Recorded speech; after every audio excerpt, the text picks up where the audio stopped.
Mga kapatid, andito na tayo sa napakahalagang bahagi sa ating banal programa. Ihanda po natin ating mga sarili. Mayroon kayong mga bulpin, papel at Biblia para isulat po natin ang mga kapitulo at bersikulo. At andito na tayo mga kapatid, ibigay po natin ang buong pagkakataon, our beloved ordained preacher, Kuya Richard Abad. Praise the Lord, God bless you sa ating beloved co-preacher, Brother Prophet Ias. Puri po ating mahal na Panginoong minamahal.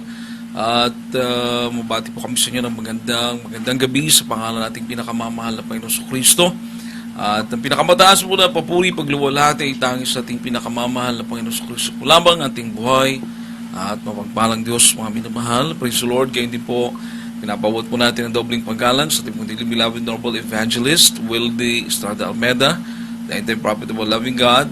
At gayon din po, minamahal pag-alaala sa mga banal na turo, aral, na iniwan po sa atin ating beloved Noble Assistant Pastor Linus Almeda, dapat paggalang po sa beloved Mama Dear, at sa kanilang minamahal ng mga anak, beloved Almeda children, children-in-law, at mga grandchildren po, ating beloved parents, the Lord, the whole Almeda family, we give double honor. Magandang gabi po, mga minamahal, sa lahat po ng mga sumusubaybay ng Jesus Miracle Hour, dito po sa dako ng Cebu, mga minamahal, Cebu Outstation, through live streaming, mga minamahal. Magandang gabi po sa inyong lahat, sa ating minamahal, mga kapatiran sa iba't ibang dako po ng ating bansa, maging sa ibang dagat. Magandang gabi po sa lahat ng ating mga bago lang po naka-tune in, nakapanood, minamahal, ng programang ito, na ba'y makapiling po namin kayo sa ilang mga saglit pa, minamahal, upang kayo pagpalain ating makimahal na Panginoon.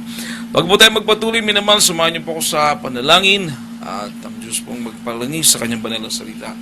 Hallelujah, praise the Lord. Opo, dakilat mapagpala namin Diyos sa manaming banal. Mahal na Panginoon, salamat sa pagkakataon ng pinsan na pinagkalob mo sa amin na may pangaral po ang banal na ebanghelyo mo. Mahal na Panginoon, sa Pangunan Panlayang, mahal na Pastor Estrada Almeda, patawarin mo po kami, mahal na Panginoon. Ikaw po maglingis yung banal salita, magbakas ang pangunawa ng mga nakikinig at nanonood, mahal na Panginoon. At ikaw may bigay ng karunungan sa iyong mga ngaral, umaasa sa iyo lamang, mahal na Panginoon, gabayan mo po kami. Sa makapangyarihang pangalan mo, mahal na Panginoon Jesus, aming sinasa, di mo ay mahadlangan ng mga gawa ng kaaway lumayas sa makapangyarihang pangalan ni Jesus. Hallelujah, hallelujah. In Jesus' name we pray. Amen and amen. Puri po ating dakilang Diyos, mga minamahal, at sa gabing ito, ating pong talakayin, mga minamahal, yung pong sinasabi naman na ang Diyos po ang nagkokontrol. No? God is in control. No? Bakit ko po ito tinalakay, mga minamahal, sapagkat bagamat sa mundong ginagalawan po natin, mga minamahal, ay nagkalat po yung paggawa ng masama, at hindi po yan lingid sa inyo, mga minamahal, maging kami man din noon, ay nung wala pa kami sa ating mahal na Panginoon sa Kristo, at talagang kami po ay nalulong sa paggawa ng kasamaan, o hindi po masasabi po natin na hindi po makagawa, mga minamahal, ng matuwid o mga bagay, mga minamahal, na ayon sa kalooban ng ating mahal na Panginoon, bagkus naging alipin po, mga minamahal, ng kasalanan. No? Pero, ganun pa man, mga minamahal, dito sa mundong ginagalawan po natin, totoo po na nandiyan po yung pandaraya ng kaaway, nandiyan po yung deception ni Satanas, mga minamahal, lalong-lalo na po sa hindi po naabot ng Ebanghelyo ng ating mahal na Panginoon Kristo, o naabot man po, minamahal, pero nagbingi-bingihan at hindi po nagbigay halaga sa salita ng Diyos. Subalit, mga minamahal, kaya nga po ipinapangaral ang Ebanghelyo ng ating mahal na Panginoon Kristo upang sa bawat sasampalataya, sa bawat maniniwala, mga minamahal, sa ating mahal na Panginoon Kristo, sa kanyang mga salita, ay mapalaya. Mapalaya po tayo, mga minamahal, sa pag-alipin na ginagawa ng kaaway ng Diyos. Because I will tell you, mga minamahal, although sabi ko na nga po kanina, minamahal, na kumalat ang impluensya ng diablo sa buong daigdig, but still, God is in control. Ang Diyos pa rin po ang nagkokontrol ng lahat. Kaya nga po may mga naliligtas, may mga pinagpapala, may banal na gawain na ating mahal na Panginoon, na kung saan, minamahal, tunay na gawain na ating mahal na Panginoon ang mga nananampalataya at napapabilang sa tunay na gawain na ating mahal na Panginoon, na ipinapangaral ang totoong ebanghelyo ng ating mahal na Panginoon Kristo, ay napapalaya mula sa pagkaalipin ng kasalanan, mga minamahal. Bakit po? Sapagkat ang pagkontrol ng lahat ng bagay sa mundong ito ating ginagalawan ay nasa kamay ng ating pinakamamahal na Panginoong Kristo. Kaya nasa atin po ang pagdesisyon. Asan po ba tayo minamahal? Mananatili pa ba? Gusto ba nating manatili tayong bulag sa katotohanan o gusto po nating mamulat tayo, mga minamahal, at sa tulong ng ating mahal na Panginoong Kristo ay makalakad tayo sa kalooban ng ating mahal na Panginoon, no? Basahin po natin ang Biblia dito po sa aklat ng Job, Kapitulo 1, versikulo 1, mga minamahal. From the book of Job, chapter 1, verse 1. Sa Book of Job, libro ng Job, Kapitulo 1, versikulo 1, may isang lalaki sa lupain ng Uz na ang pangalan na ay Job. Ang lalaking yaon ay sakdal at matuwid at natatakot sa Diyos at humihiwalay sa kasalanan, sa kasamaan. Purihin po ating mahal na Panginoon naman sa pagkabasa ng kanyang mga salita. Sa wikang Ingles, minamahal, Job chapter 1, verse 1. There was a man in the land of Uz whose name was Job, and that man was perfect and upright, and one that feared God and eschewed evil. So mga minamahal, si Job po ay isang lalaki minamahal na taga-Uz, na kung saan mga minamahal siya po ay matuwid sa mata ng Diyos. At kanya pong itinataboy mga minamahal, yung kumbaga hindi po siya namumuhay sa kasalanan. Itinataboy niya po yung paggawa ng kasamaan. So ito pong si Job, mga minamahal, ay nakita ng Diyos na matuwid. Ibig po sabihin, minamahal, kung ikay lumalakad sa kalooban nating mahal, nakikita po yan ng Diyos, minamahal.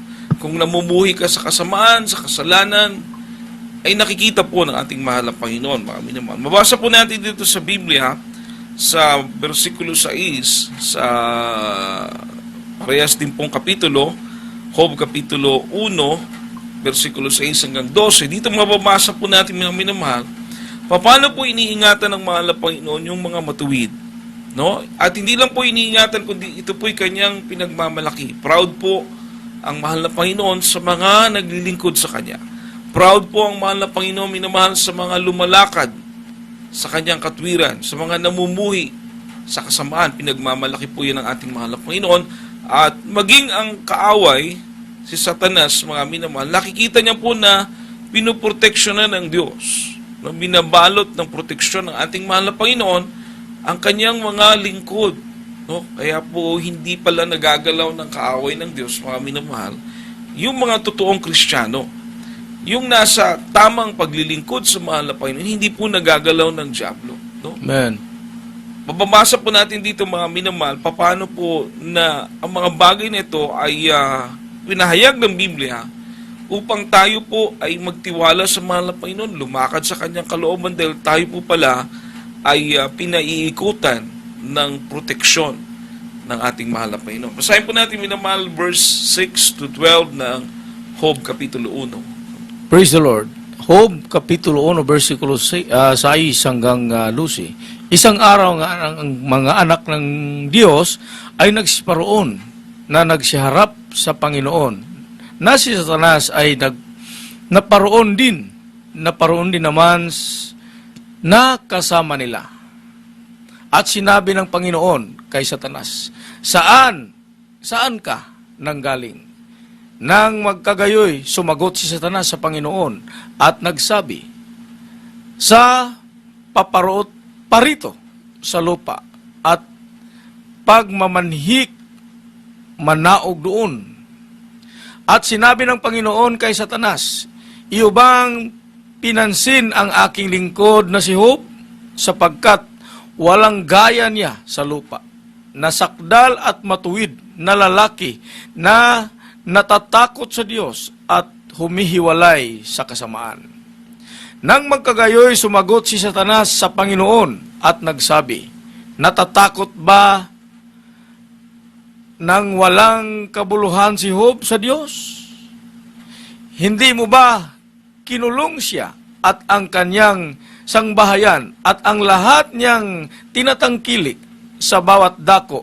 Iyong pinagpala ang gawa ng kanyang mga kamay at ang kanyang pag-aari ay dumami sa lupain. Ngunit, pag buhatan mo siya ng iyong kamay ngayon at galawin mo ang lahat niyang tinatangkilik at itatakwil ka niya ng mukhaan. At sinabi ng Panginoon kay Satanas, narito ang lahat niyang tinatangkilik ay nangasakan sa iyong kapangyarihan. Siya lamang ang huwag mong pagbuhatan ng iyong kamay.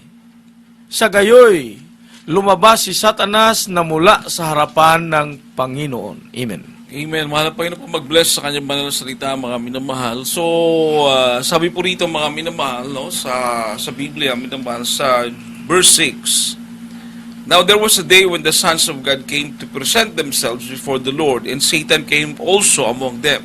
So, mga minamahal, yung araw na yon, yung mga anghel ng mga Panginoon, yun po sila tinatawag sa the sons of God, mga minamahal, no? Ang tawag sa kanila, mga anak ng Diyos, minamahal. Nagre-report sa ating mahal na Panginoon. At nandun din po ang Diablo, mga minamahal.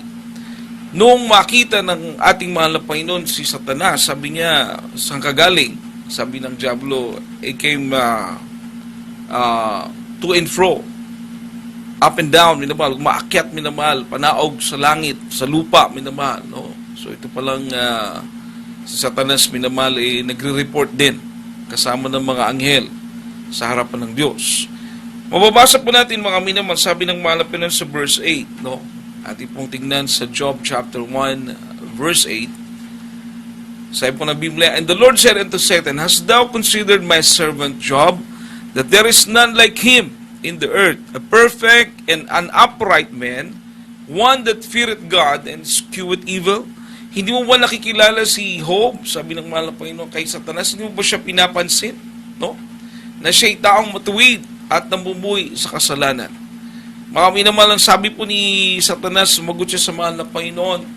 Sabi niya, natatakot lang ba si Job sa Diyos na walang dahilan? Do Job fear God for naught? Sa verse 10, mga minamahal, kindly, "Has not thou made an hedge about him?" Hindi ba siya kinukulong mo ang kanyang buong sambayan? Iniingatan mo, kumbaga binabalot mo ng proteksyon si Job, ang kanyang buong sambayan. Pinagpapala mo yung gawa ng kanyang mga kamay. Ikaw ang nagpaparami ng kanyang mga ari-arian. Just imagine this verse, mga minamahal, no? Mismo si Satanas, witness si Satanas, minamahal, kung paano pinapaikutan ng proteksyon ng Diyos ang mga matuwid. Pinagmalaki niya pa si Job, no? Paano niya pinoproteksyonan si Job, ang buong sambayan ni Job, ang mga ari-arian ni Job, mga minamahal ko, pinoproteksyonan ng Diyos. Mismo, nanggaling po yan sa bibig, mga minamahal, ni Satanas. So ito palang mga kampo ng kadiliman, kasama na po yung leader nila, minamahal, nakaka-witness, papaano ingatan ng Diyos yung mga matuwid. So, ibig sabihin, mga minamahal ko, na God is in control. Hindi po nagagalaw ni Satanas ang mga matuwid. Kaya nga po napakahalagang makinig tayo ng salita ng mahal. Napakahalagang maglingkod tayo sa Diyos. Dahil mismo itong mga kampo ng kadiliman nakakasaksi. Papaano ingatan ng Diyos ang mga katulad ni Job na matuwid na naglilingkod sa Diyos, mga minamahal. No? At mismo siya rin na may sabi niya, pinagpapala mo yung gawa ng kanyang kamay. Ikaw ang nagpaparami ng kanyang ari-arian, no? Subukan mong pagbuhatan siya ng kamay. Sabi po ng kaaway, minamahal, hindi ba ikay kanyang sumpain ng mukhaan? So mga minamahal, kumbaga, challenge niya ang Diyos ni Satanas kung parang nagpaalam siya. Gawin mo ito, no? Arusahan mo, o kaya salutin mo, o kaya i-trials mo itong si Job. Di ba, sumpain ka niya ng mukhaan. Pinahintulutan po yun ng mahal na Panginoon. Dito po natin makikita, mga minamahal, na ito palang si Satanas ay hindi basta-basta nakagagalaw. Hindi niya pwedeng basta-basta galawin yung mga Kristiyano. Hindi niya pwedeng basta-basta galawin yung mga naglilingkod sa Diyos. Kailangan niya pang humingi ng permiso, no? Kailangan niya pang magpaalam sa ating pinakamamahal na Panginoon. Kaya, makikita po natin yung mga Kristiyano, kagaya yung ating kapatid kanina, mga minamahal, na nag-testify. Sabi niya, mahilig siya sa mga malalaswang panoorin dahil hindi niya alam. Nadadaya na pala siya ng dyablo. Subalit nang makilala niya ang ating mahal na Panginoong Kristo, pinalaya mo siya ng ating pinakamamahal na Panginoon doon sa kanyang maling mga ginagawa. Nagbago yung kanyang buhay. O, kung ang mga Kristiyano, mga minamahal, hindi po iiwanan, kumbaga ang isang tao hindi iiwanan ng kaaway sa paggawaan, pag-alipin sa kasalanan, hindi magbabago. Pero dito sa Jesus Miracle Crusade, sa Diyos ang kapurihan, minamahal, hindi lang isa, hindi lang dalawa, hindi lang daan-daan, hindi lang libo, milyon na po mga minamahal ang nakaranas ng pagbabago ng buhay, pinalaya ng Diyos mula sa pag-alipin ng kasalanan, at mismo mga minamahal, yung mga pag-iingat, yung mga proteksyon, yung mga pagpapala, mga minamahal sa mga kabuhayan, mga minamahal na mga mananampalataya ng banal na ministeryong ito ay patunay po lamang, mga minamahal. Patunay po lamang, mga minamahal, na nandyan po ang proteksyon, ang pag-iingat ng mahal na Panginoon sa mga naglilingkod sa Kanya, sa mga lumalakad sa Kanyang kalooban, katulad kay Hope. Yung karamdaman na lang po, mga minamahal. Diba? May hika ang lolo, may hika yung anak, may hika yung apo, hanggang sa maging mga anak pa nung apo, mga hikain, mga minamahal.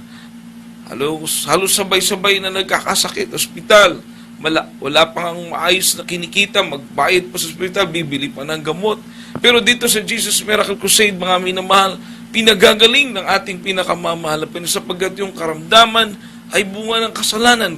Kapag tumanggap sa bautismo sa pangalan ng ating mahal na Panginoon, aahaw sa tubig, pinagagaling ng ating mahal na Panginoon, mga minamahal. So makikita mo, mga minamahal, na pinapalaya ng Diyos, mga minamahal, yung mga lumalapit sa Kanya. Yung mga lumalapit sa ating pinakamamahal na Panginoon, pinapalaya, mga minamahal, no?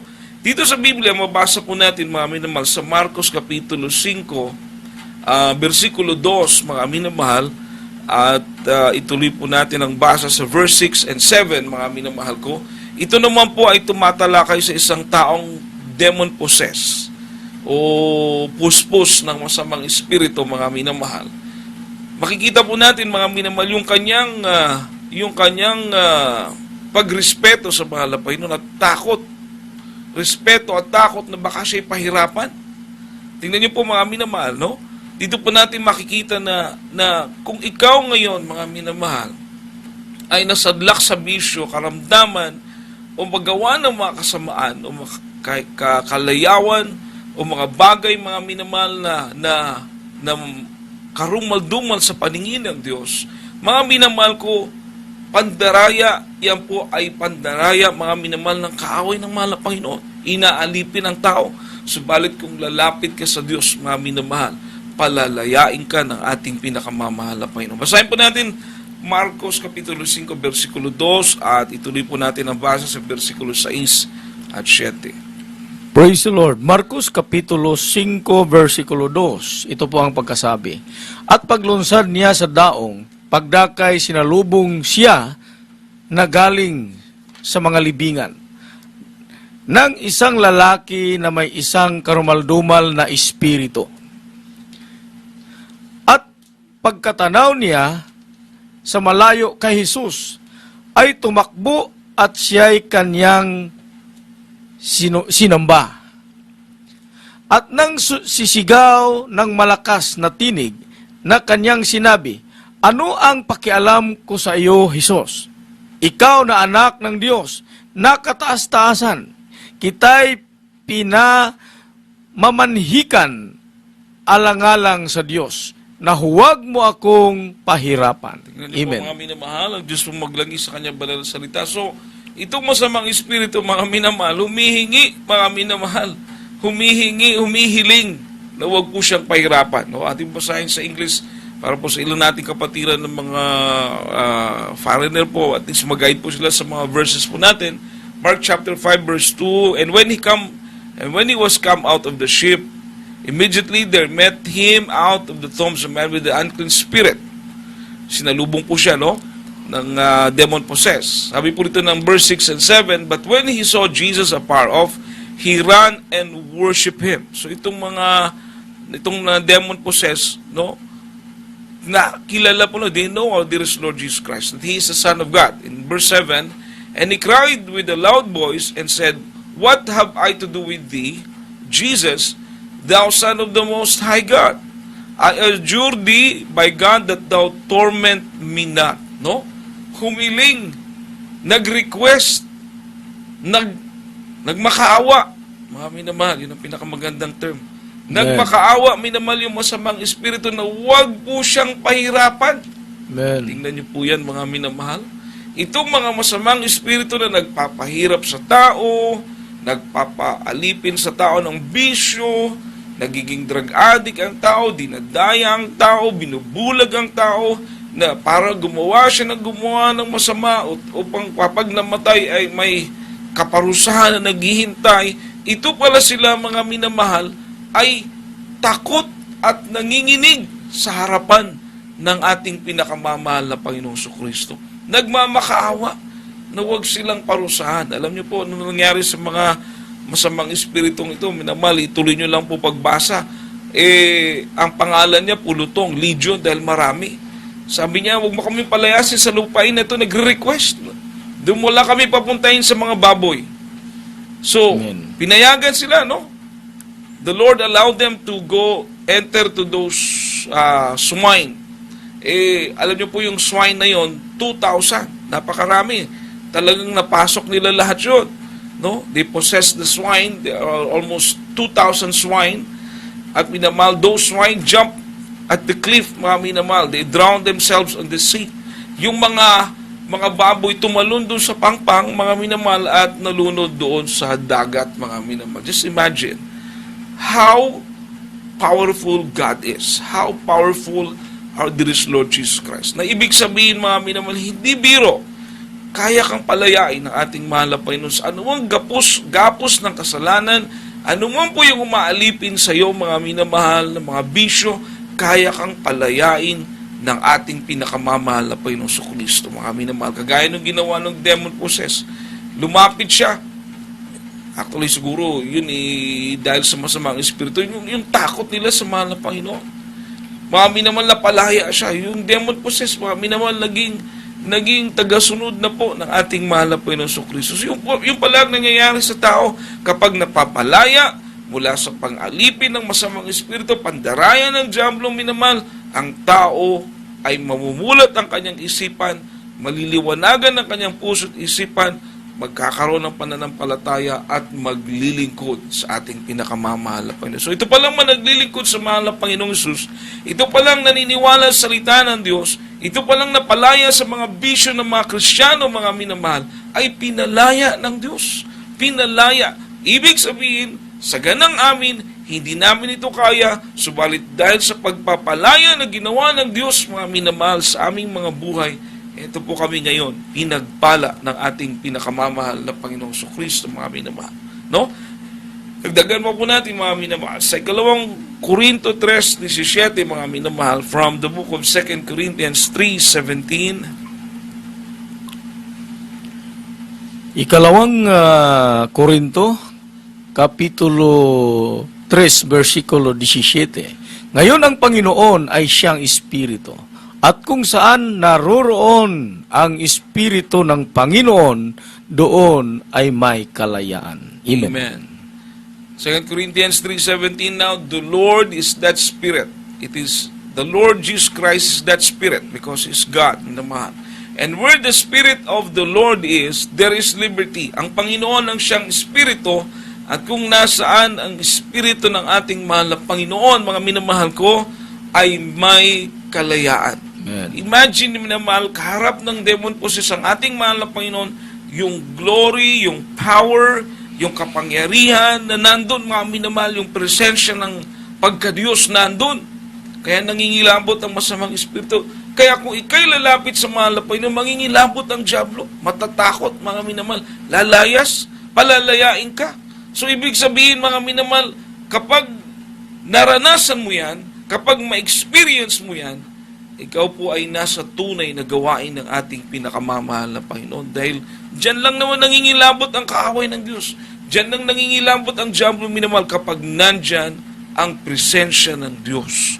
Kaya pag-aralan niyo pong maigi, mga minamahal, ang mga binabanggit namin dito, mga minamahal, sapagkat hindi po ito biro. Once, kapag sa buong buhay mo, alipin ka ng kadiliman, alipin ka ng diablo sa buong buhay mo, bisyoso, magulo, walang kapayapaan.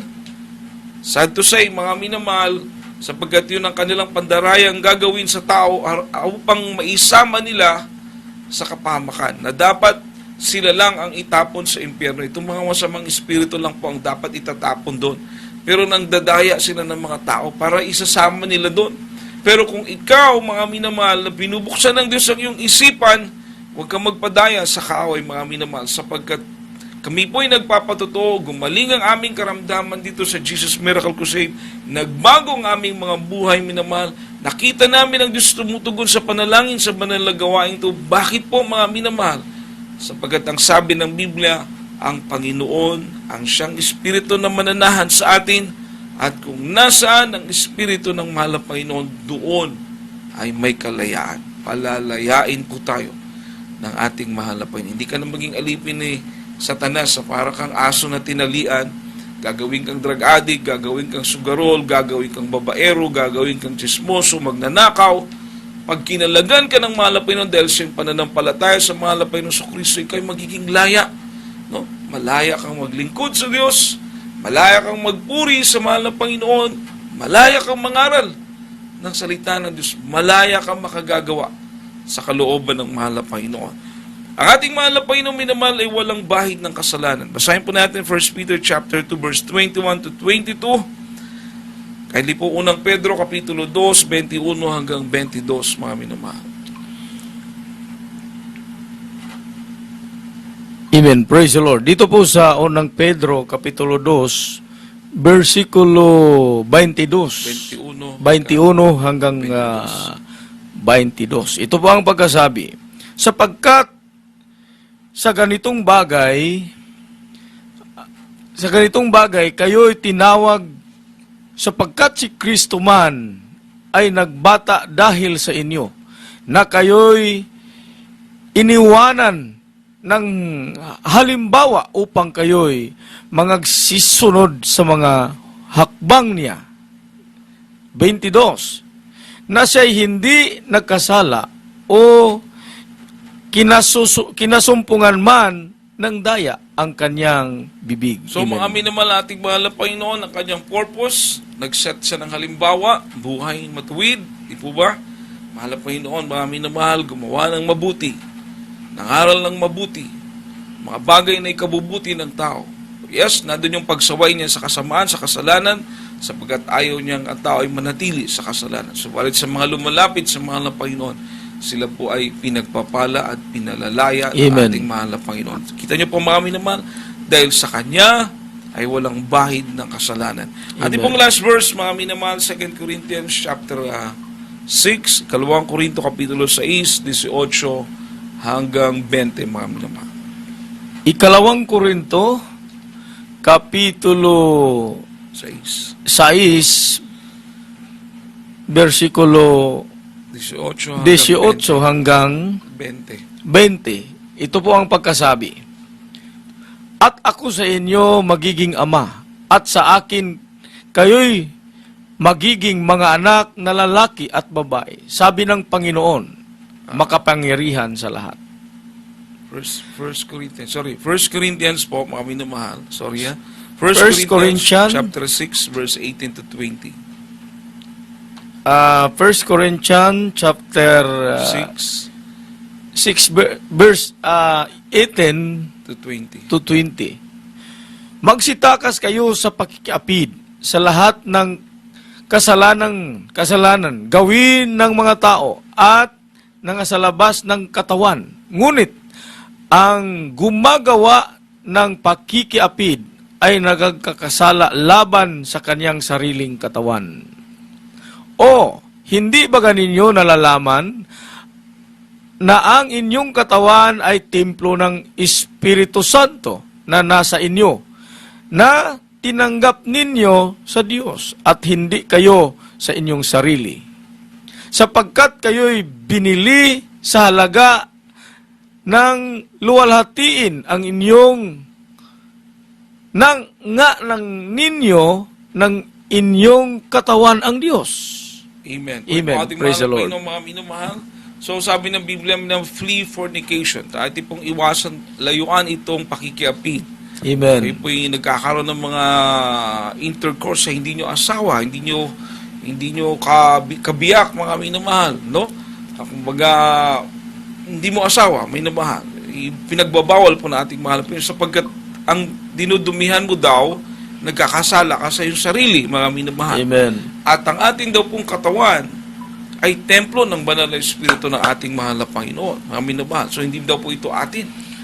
Ibig sabihin, mga minamahal, ang ating katawan, we are created to be the temple of the Holy Ghost. Nilikha ka pala, nilikha ako ng mahal na Panginoon, ikaw at ako, nilikha ng Diyos tayo para maging templo ng banal na Espiritu ng Diyos. At doon sa krus sa Kalbaryo, minamahal, binili tayo ng ating mahal na Panginoon upang maging pag-aari ng Diyos.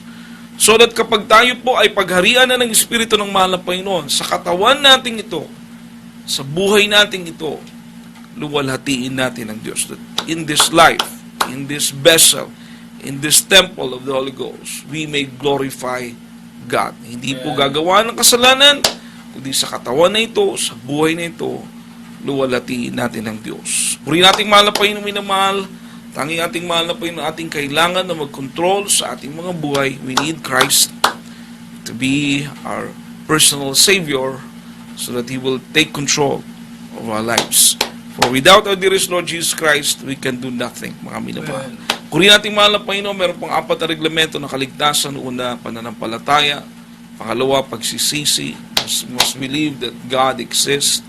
And then, repentance, godly repentance, maka-Diyos na pagsisisi. Lalapit tayo sa mahal na Panginoon upang tayo patawarin, maglilingkod sa Diyos, upang ang kapangyarihan ng mahal na Panginoon ang babalot sa atin na makalakad tayo sa katwiran ng Diyos. Sapagat kung wala ang mahal na Panginoon, hindi natin kayang lumakad sa matuwid na landas o matuwid na pamumuhay dahil wala tayong kapangyarihan. Pero kung ang Diyos ay nasa atin, ang Diyos ang gagabay po sa ating mga minamahal. And then magpabautismo tayo sa pangalan nating mahal na Panginoon sa Kristo para sa kapagpapatawad ng ating mga kasalanan. At lastly, ang bautismo sa Espiritu Santo, mga minamahal, na ang Diyos ang magbibigay po niyan. Kaya sa gabi ito, tayo po manalangin, sumunod po kayo, maaaring ipikit niyo po ang inyong mga mata, at itaas niyo po ang kamay sa ating mahal na Panginoon, sumunod po kayo sa maikling panalangin ito, sabihin niyo po, mahal na Panginoon, salamat sa Ebanghelyo na aking napakinggan. Aking dalangin, mahal na Panginoon, may tanim sa aking puso at isipan ng iyong banal na salita. O Diyos, isa po ako makasalanan, mahabag ka sa akin, mahal na Panginoon, patawarin mo po ako. Linisin mo po ang aking puso na marami sa kasalanan sa magitan ng banal na dugo na umagos sa krus sa Kalbaryo. Mahal na Panginoon, iligtas mo po ako, gawin po akong tunay na anak mo sa isip, salita at buong katotohanan. Palayain mo po ako sa mga kasalanan. Patawarin, mahal na Panginoon, iligtas sa po ng aking mga mahal sa buhay. Mahal na Panginoon, iniibig kita, paglilingkuran kita. Ito po ang isamot panalangin sa makapangyarihang pangalan mo, mahal na Panginoon Jesus. Dumadalangin ako. Amen at